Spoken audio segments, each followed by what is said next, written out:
8 million stories in the naked city, and chances are you can only keep up with a fraction of them during your hectic day. Give us a few minutes then to bring you up to speed on what New Yorkers are talking about. This is The Debrief.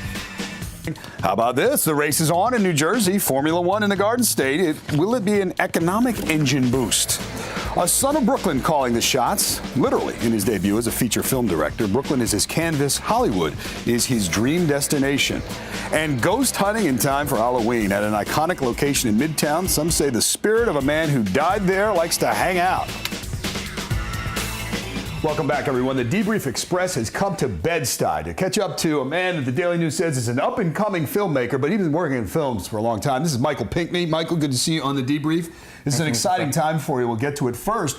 You were first assistant director on a film that's coming out now called Tower Heist. Yeah. Tell the viewers what first assistant director really means, what that does. Well, I actually was an additional assistant director on the film. I did the stunt unit.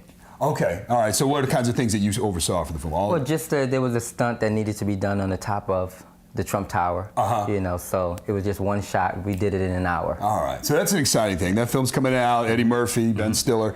But you also are having your debut out in the West Coast this weekend for your first feature-length film, You're Nobody Till Somebody Kills You. Tell us about it.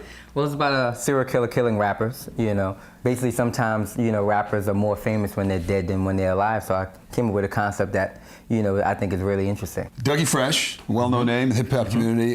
Big Daddy Kane, I think, in it. Ed Lover, radio personality, been around. All right, so an exciting time for you out in California.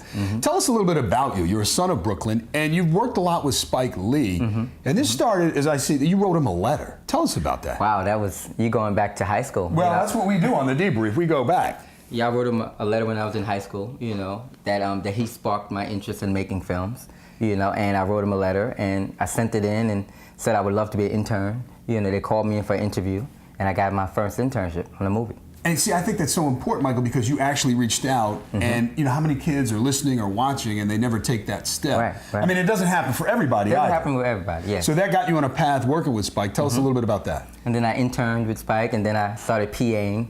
You know, and I've been an assistant director with him for the last 10 years. What's that, inside lingo, production assistant? What is that? Yeah, production assistant, you know, then moved on we bring you in. to an assistant director, and I've been, you know, assistant directing with him for over 10 years, so it was a great, you know, opportunity to watch and learn from one of the masters. So some of the films that you've worked on, tell us about. Inside Man, you know, 25th Hour, Bamboozled, Precious. You know, I was an assistant director on all those films. Now, Michael, I'm sure Spike has said this publicly, and I'm sure you've seen this. It's not easy to become a director, and sometimes even for directors of color, they say it's an especially hard challenge. Spike backed you on your film and giving you some support. Exactly. How do you feel about that? Is it daunting? Obviously, you want to take it on, but talk about that. I mean, it's tough, you know, but if I was kind of brought up with a lot of filmmakers, you know, a lot of directors, they kind of, you know, helped me along, so I think that's very important, the support. We have to support up-and-coming filmmakers, you know, it's important. I got that support and I got the sanction from Spike, and I try to do that with up-and-coming filmmakers myself. How important was growing up in Brooklyn to you in all of this, and how much does it inform your film, you know? I mean, it's very important. I mean, Brooklyn to me is a character, you know, I get a lot of my writing ideas from people in Brooklyn, you know, interesting characters.